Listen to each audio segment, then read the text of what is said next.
홍춘욱입니다. 여러분 이렇게 랜선 미팅하게 돼서 대단히 반갑게 생각합니다.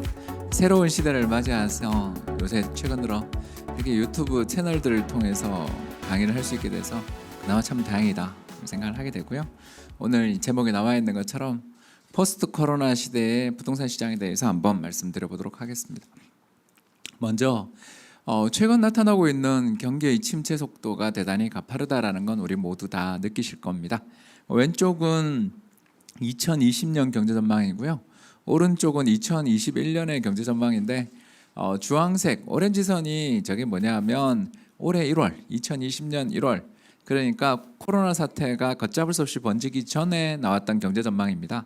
그리고 점점 색깔이 진해지는 거는 최근 전망입니다. 예, 그림을 보시면 알겠지만 경제 전망이 굉장히 나빠지고 있고 또 반대로 오른편을 보시면 2021년 경제 전망은 또 상향 조정되고 있다. 이거는 뭘 의미하냐면 2020년 경제는 굉장히 큰 쇼크를 받는데 내년 2021년에는 V자 반등이 가능하다라는 그런 전망의 내용을 담고 있다. 이렇게 볼 수가 있겠습니다. 왜 이렇게 올해 들어서서 그냥 경제 성장률 전망이 이렇게 하향 조정됩니까? 이렇게 물으면 걱정했던 일이 벌어졌기 때문입니다.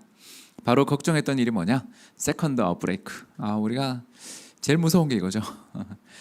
북반구 가을 접어들면서부터 2차 유행이 시작되면 어떡할 거냐? 1918년 스페인 독감 당시에도 실제로 두 번에 걸친 웨이브가 1년 동안 이어졌다. 이번에도 그럴 거다. 이런 걱정을 되게 많이 했는데 사실로 나타났습니다. 미국의 확진자 수 통계를 보여주고 있는데 지난 3월달, 4월달보다 최근 7, 8월달 확진자가 더 많이 늘어난 것을 금방 확인하실 수가 있죠. 저런 데이터들을 보고 있노라면 야 정말 이게 한국처럼 이렇게 마스크를 좀 잘 쓰면 안 되나 이런 말을 할 수밖에 없는 상황이라는 것을 금방 느끼실 수가 있어요. 그런데 흥미로운 게 하나 더 있습니다.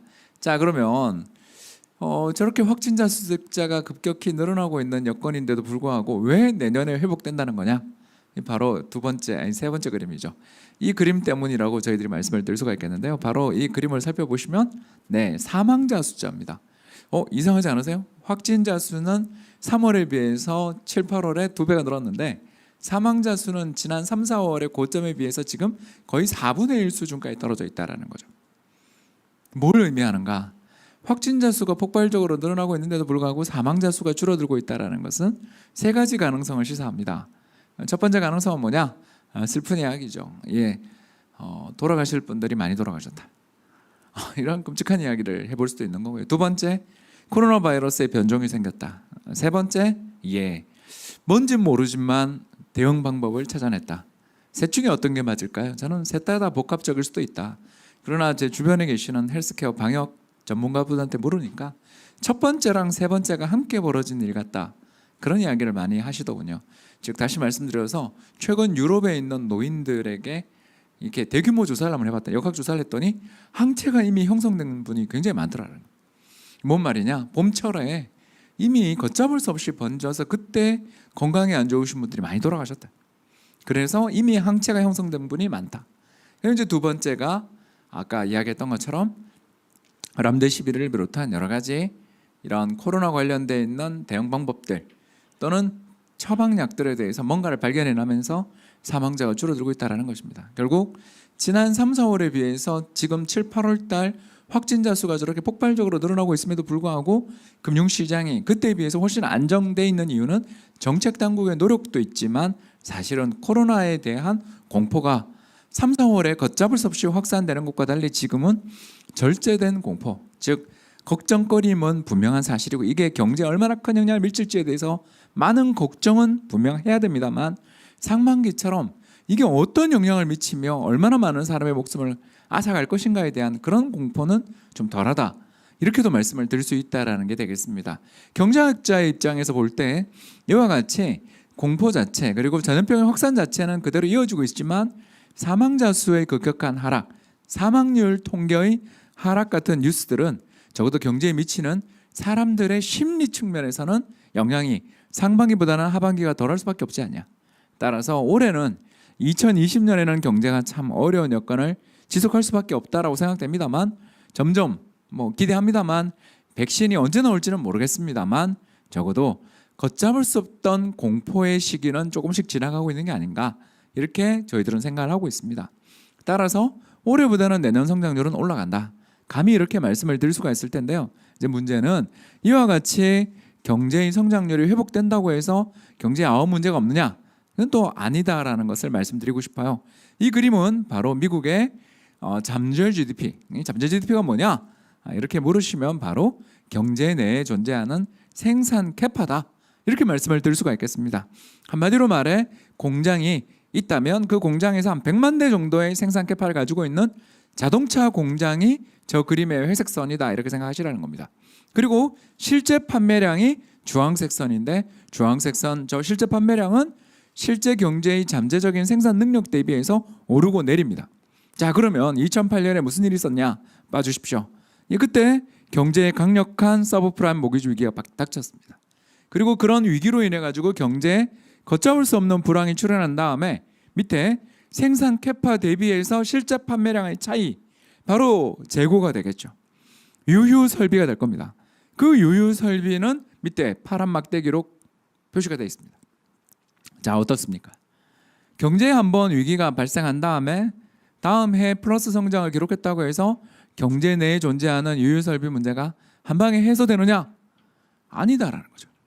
그러면 2008년 글로벌 금융위기 당시 미국은 저 어마어마한 유휴 설비, 남아도는 설비, 그리고 남아도는 인력 문제, 안타까운 이야기입니다. 높은 실업률 문제를 해소하는데 몇 년 걸렸냐? 그림 보십시오. 2015년이 되어서야 해소됐습니다. 이게 핵심입니다. 이번에 발생한 경제 충격이 언제 해소될 것이냐? 저는 적어도 1, 2년 내는 택도 없다. 다시 말씀드려서 내년까지 경제 내에 성장률이 플러스가 나더라도 그거랑 경제 내에 발생한 유휴 재고, 과잉 설비 문제의 해결은 전혀 다른 문제다. 즉 최근 들어서서 미국의 연준이 평균 물가 목표제 AIT를 이야기하고 있잖아요. 그게 왜 나왔냐? 저 2008년 당시의 교훈에서 나온 것이다. 저때 미국은 2015년이 돼서야 금리를 인상했습니다. 왜? 경제 내의 재고가 그때 다 해소됐으니까. 그런데 유럽은 전혀 다른 짓을 했죠. 유럽은 2010년, 11년에 금리 인상했습니다. 자, 그 결과 어떤 일이 벌어졌습니까? 네, 미국은 2014년, 15년부터 시작해서 테이퍼링, 그리고 금리 인상으로 돌아선 반면 유럽은 잃어버린 10년을 보내고 있죠. 유로화 환율 한번 쳐보시면 됩니다. 유로화의 가치가 그렇게 폭락하는 동안 경제 내에 무슨 일이 있었냐? 그리고 왜 유럽 사람들이 그렇게 많이 죽었는가? 특히 이탈리아랑 스페인 사람들은 무슨 일이 있었기에 그렇게 많은 높은 노인 사망률을 경험했는가? 우리는 이제 답을 알고 있습니다. 2008년 이후에 저금리 기조를 유지하고 경기를 부양하기 위해서 많은 노력을 기울여야 되는 그때 유럽 중앙은행이 일시적인 인플레이션에 과잉 반응해서 유럽을 그 모양 그 꼴로 만들었다는 겁니다. 다시 말해서 트리셰가 있었던 ECB 유럽 중앙은행이 2010년, 11년 정책 금리를 두 차례, 세 차례 인상하면서 2차 금융위기를 유발했다라는 겁니다. 왜? 경제 내에 저렇게 어마어마한 과잉 재고가 존재하는 나라에 인플레 좀 발생했다고 금리 인상했다가 유럽 경제 자체를 잃어버린 10년, 아니 잃어버린 13년째를 지금 만들고 있죠.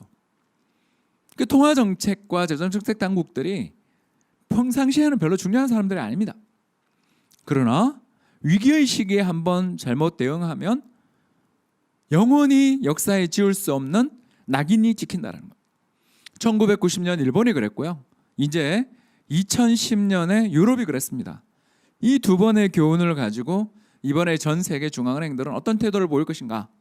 제가 봤을 때 그는 별로 별다른 이견이 있을 수 없다라는 겁니다.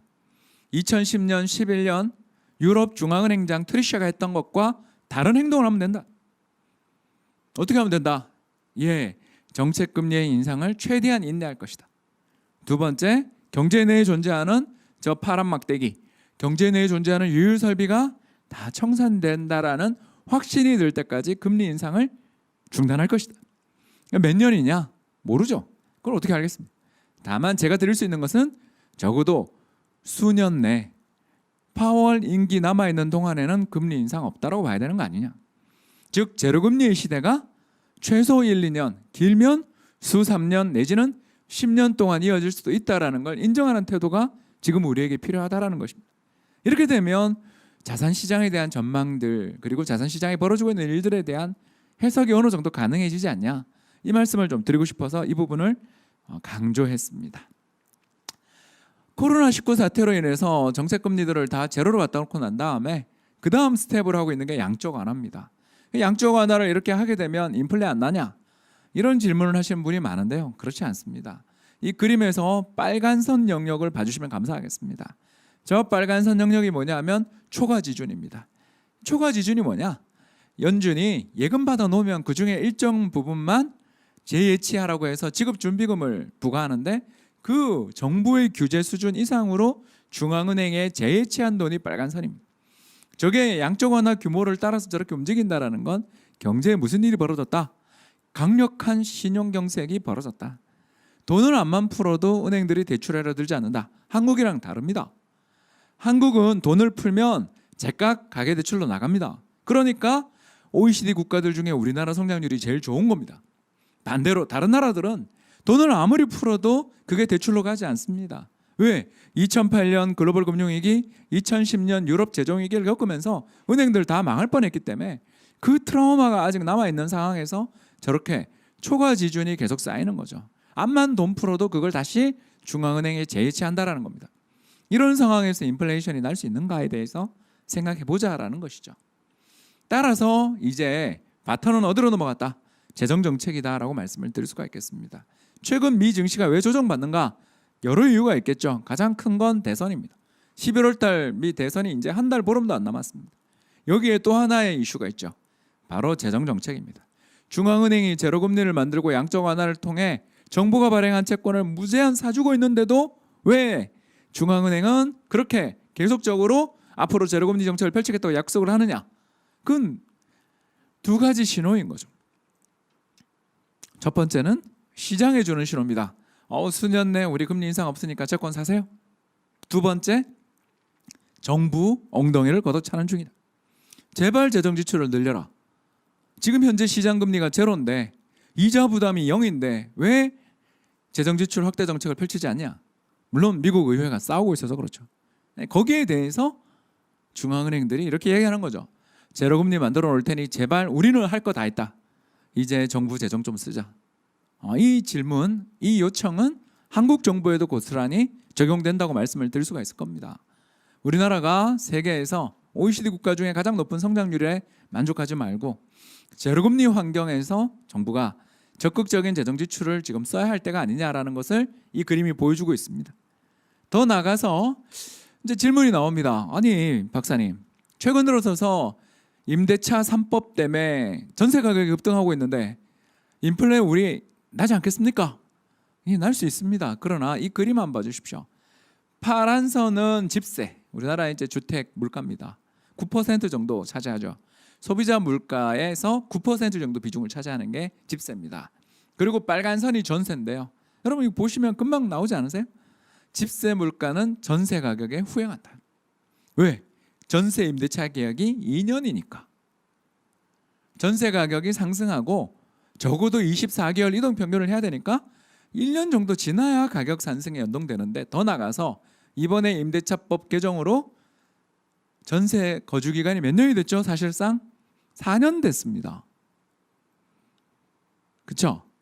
따라서 지금 전세 가격 인상된 건 물가에 언제 반영되는 게 맞죠? 새로 지금 계약이 가격이 상승하고 있으니까 저걸 4년 이동 평균하면 2022년 물가에 올라가는 게 맞다라는 거죠. 그렇지 않습니까, 여러분? 기존에 있었던 전세 임대차 계약들은 5% 인상 못 하잖아요.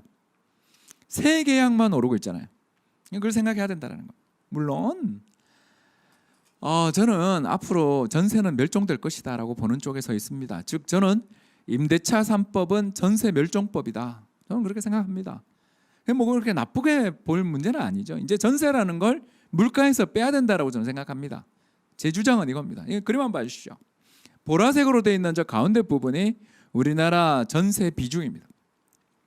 2000년에 얼마였냐면 28%, 30%였습니다.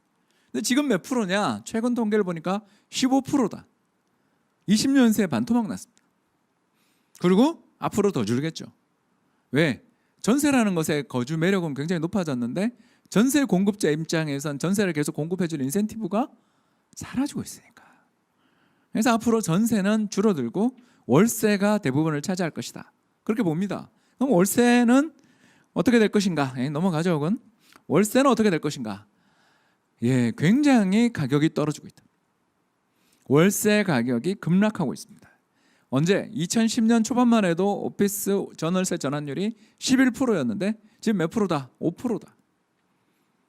물론 전세보다 비싸죠. 동의합니다. 월세는 전세보다 주거비가 비쌉니다. 그러나 물가는 항상 지난해 같은 기간 외에 올해 물가가 어떠냐를 측정하잖아요. 따라서 전세는 통계에서 축소되고 월세가 이제 물가에 많이 잡히는데 월세 물가는 지속적인 하락세에 접어들어 있다라는 겁니다. 따라서 여러 가지 통계를 우리가 조사해 보더라도 부동산 때문에 집값이 오르고 있다. 동의합니다. 그러나 그게 경제 전체의 물가 상승으로 연결되느냐에 대해서는 또 다른 맥락 속에 파악해야 된다는 것입니다. 자, 그러면 앞으로 어떻게 될 것이냐? 한 1, 2년 정도는 예상이 그렇게 어렵지 않다. 그리고 아까 이광수 의원이나 여러 패널들이 말씀하신 것처럼 2년 뒤, 3년 뒤 일은 저도 모르겠습니다. 그걸 어떻게 알겠습니까? 왜? 우리 정부가 지금 하는 정책이 2, 3년 뒤에 영향을 미치니까. 이 그림 봐주십시오. 우리나라 주거용 건축물 착공입니다. 살 집을 몇 채나 지었습니까? 이겁니다. 2015년부터 4년 연속 감소세입니다. 올해도 박살나고 있습니다. 왜? 코로나 때문에. 분양도 잘 안 되는 판에, 모델하우스도 못 여는 판에 무슨 착공입니까? 사회활동 자체가 다 지금 얼어붙은 문제가 있습니다. 그래서 2021년에는 주택 착공이 늘 것 같아요. 저도 동의합니다. 공공부문에서 정부가 공급도 해주겠다. 더 나가서 집값도 이렇게 많이 올랐는데 분양도 잘 되는데 어떻게든 없는 물량 쥐어짜서 분양은 계속 나올 것 같아요. 여기다가 3기 신도시 관련돼서 정부가 열심히 노력하니까 일부 시범단지부터라도 땅이라도 파겠죠. 전 착공이니까. 그러나 아까 이야기했잖아요. 지금 저 지어둔 집들이 입주하는데 몇 년 걸리냐? 빨라야 2년, 3년이고 신도시는 여러분 잘 아시잖아요. 7년 정도 걸린다. 평균입니다. 시범단지는 빠르죠. 대신에 장화 신고 다녀야 돼. 그런 이야기 아니겠습니까? 그래서 향후 수년간 올해 어떻게 되느냐에 따라 달라집니다. 적어도 우리가 보는 시야는 3년 뒤, 4년 뒤 전망을 알고 싶으신 거 아니잖아요. 1, 2년을 보면 내년까지는 주택 착공의 감소의 충격이 지속되는 해다. 이렇게밖에 말할 수 없다라는 겁니다. 그럼 어떻게 될 것이냐? 그림이 나와 있잖아요. 예전에는 집값이 상승하면 즉각 분양이 늘어났습니다. 그래서 집값 상승은 곧 착공 증가였는데 2015년 이후 보십시오. 집값은 15, 16, 17, 18, 19, 20 만 6년째 지금 오르고 있는데 착공은 마이너스 20%를 지금 17년부터 만 4년째 가고 있다. 죄송합니다. 만 3년째 그리고 이제 4년째 접어들었습니다. 그러니까 이 미스매치 문제가 시장에 간헐적으로 좀 터지고 있다라는 것입니다. 저 문제 어떻게 해결할 것이냐?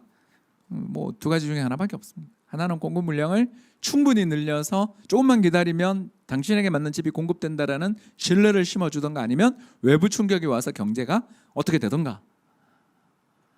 근데 그 두 번째는 제가 알 수 없잖아요. 우리가 코로나에 대해서 작년 이맘때 코로나 관련해서 발표하신 분 들으신 적이 없잖아요. 그건 모릅니다. 외부 충격을 어떻게 합니까?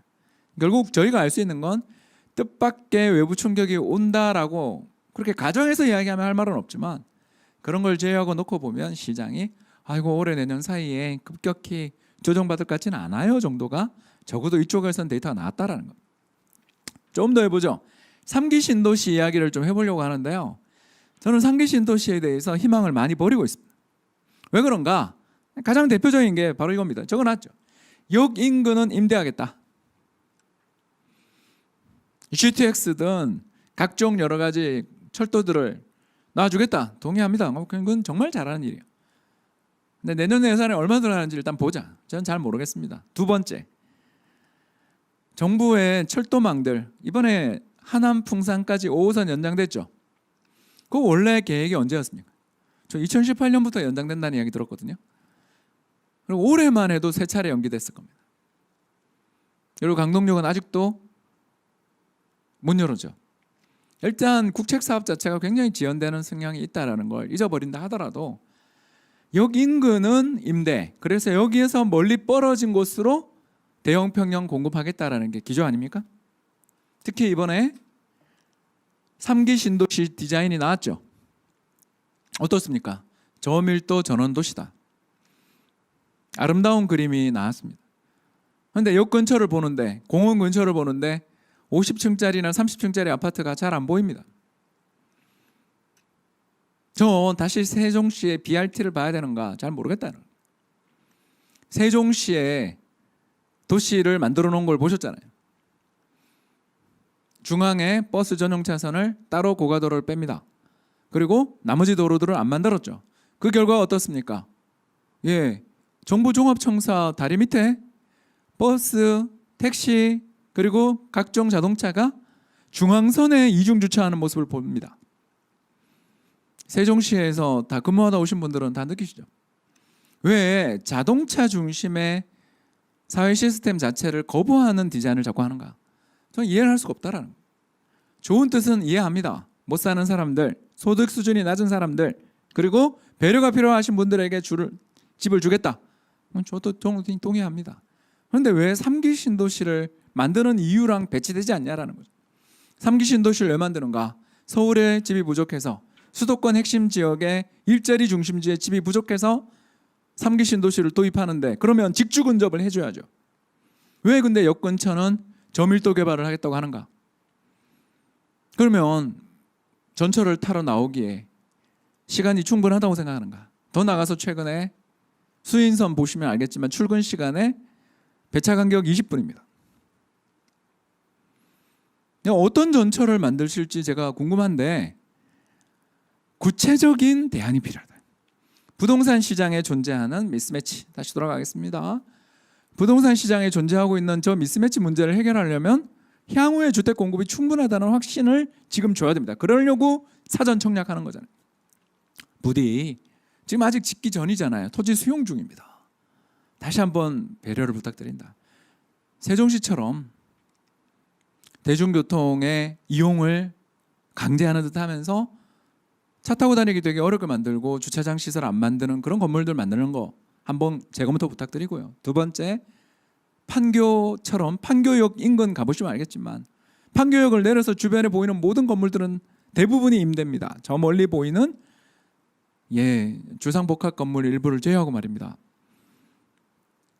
물론 저는 마음은 아름답다 생각합니다.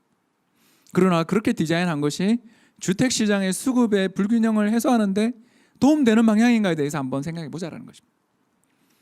제가 흥분해서 죄송하고요. 이제 사이클만 보면 어떠냐? 어떤 분이 이렇게 물으시더라고요. 그래서 한 2023년 정도가 문제가 되지 않겠냐? 그러면 그 전에도 조정은 받을 수 있습니다. 그건 뭐 모르는 거죠. 제가 아까 말씀드린 것처럼 8년 준공공 임대 물량, 그죠? 8.2 조치로 인해서 2017년에 들어갔던 물량이 2025년에 나올 겁니다. 그리고 그 전에 나오기 전에 원래 시장은 조정받으니까 그 전부터라도 물론 나올 수가 있을 것 같고요. 두 번째는 3기 신도시 초기 입주 물량들이 집중되는 시기는 2024년, 23년 정도. 굉장히 낙관적인 전망이죠. 저는 기대는 안 합니다만 굉장히 낙관적인 가정 두 개를 해놓으면 사이클만 놓고 보면 2023년으로 보인다. 그런데 그거보다 더 빨리 올 수도 있겠죠. 늦어질 수도 있습니다. 그거는 아까도 말씀드린 것처럼 사전 청약부터 시작돼서 정부의 공공부문의 공급 물량들이 어떤 식으로 비주얼하는가 다시 말씀드리겠습니다. 구체적으로 내가 저기 사전 청약하면 곤방 받을 수 있을 거야 라는 그런 기대를 불러일으킬 만한 구체적인 대안이 나왔을 때 저는 가능하지 않겠는가. 이 희망을 꺾지 않았으면 좋겠다. 이렇게 말씀드리고요. 왜 제가 이렇게 절절하게 말씀드리느냐, 이것 때문입니다.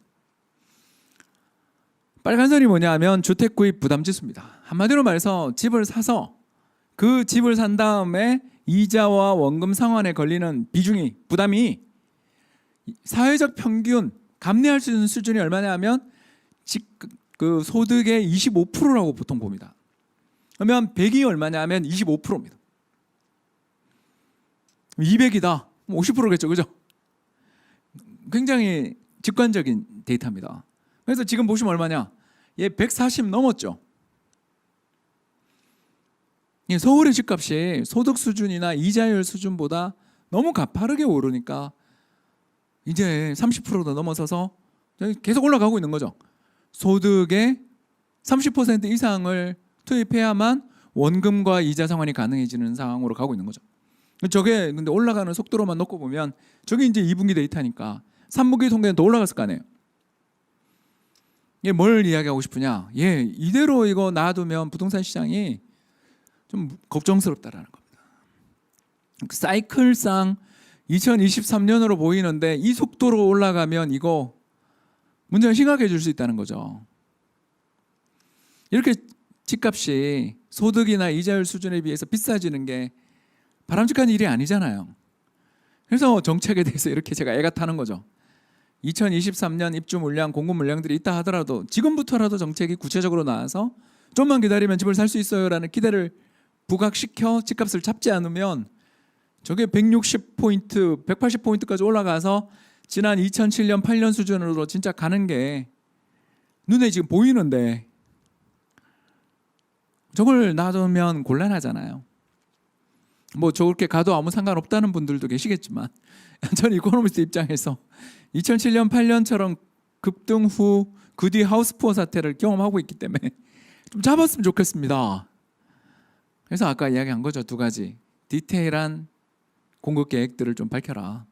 그리고 내년 예산에 그죠? 수도권 지역으로 인구를 분산시킬 수 있는 강력한 교통 확대, SOC 확충 예산을 내년에 넣어라.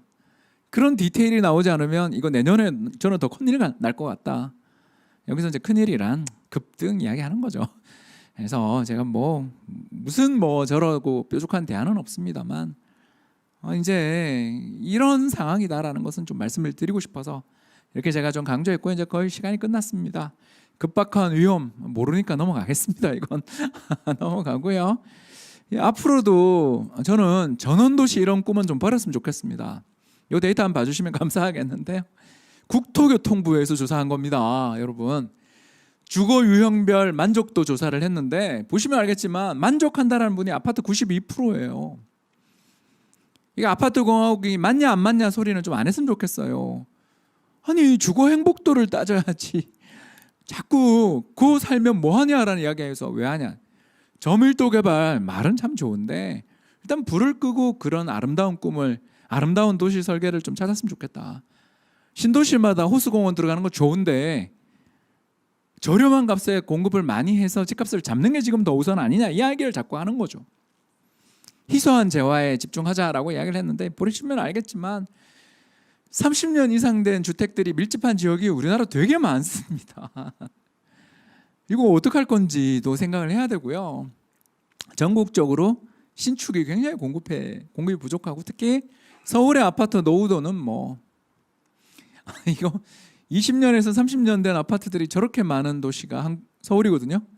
이제 5년 10년 사이에 재건축 재개발이 좀 어렵잖아요. 재건축 안전진단에서 다 통과 안 되고 재초안 있지 않습니까? 그래서 실거주 요건까지 해서 앞으로 재건축 재개발이 더 안 된다면 저 20년 30년이 30년 40년으로 이동하거든요. 그때는 진짜 어떡할 건지 이것도 우리가 지금 생각을 좀 하자 이런 이야기였습니다. 그래서 정리하겠습니다. 물리적으로 제가 보는 바로는 수요와 공급을 여건으로 볼 때는 2023년 정도가 피크로 보이는데 그보다는 땡겨지지 않겠냐 피크가. 저는 그렇게 애써 희망 섞인 전망하고요. 그걸 위해서는 여기 적어놨습니다. 직주 근접의 선호를 좀 부합할 만한 교통 좋은 곳에 아파트 좀 많이 짓자. 지금 아직 기회가 있다. 저는 예산 쇼미더머니 내년 예산에 빨리 개통을 앞당기는 개통 맨날 2년 3년 늦어지는 게 일반화되어 있는데 그거 하지 말자. 그리고 3기 신도시에 대한 디자인에 대해서 원칙을 조금 바꿔도 되지 않냐. 그런 이야기를 오늘 좀 했습니다. 그리고 그런 조치가 취해지지 않는다면 좀 걱정스러운 상황이 올 수도 있지 않냐. 그래서 여전히 저는 부동산 시장에 대해서 적어도 내년까지는 강세 흐름이 이어지지 않겠냐라는 안타까운 전망으로 결론을 대신하겠습니다. 감사합니다.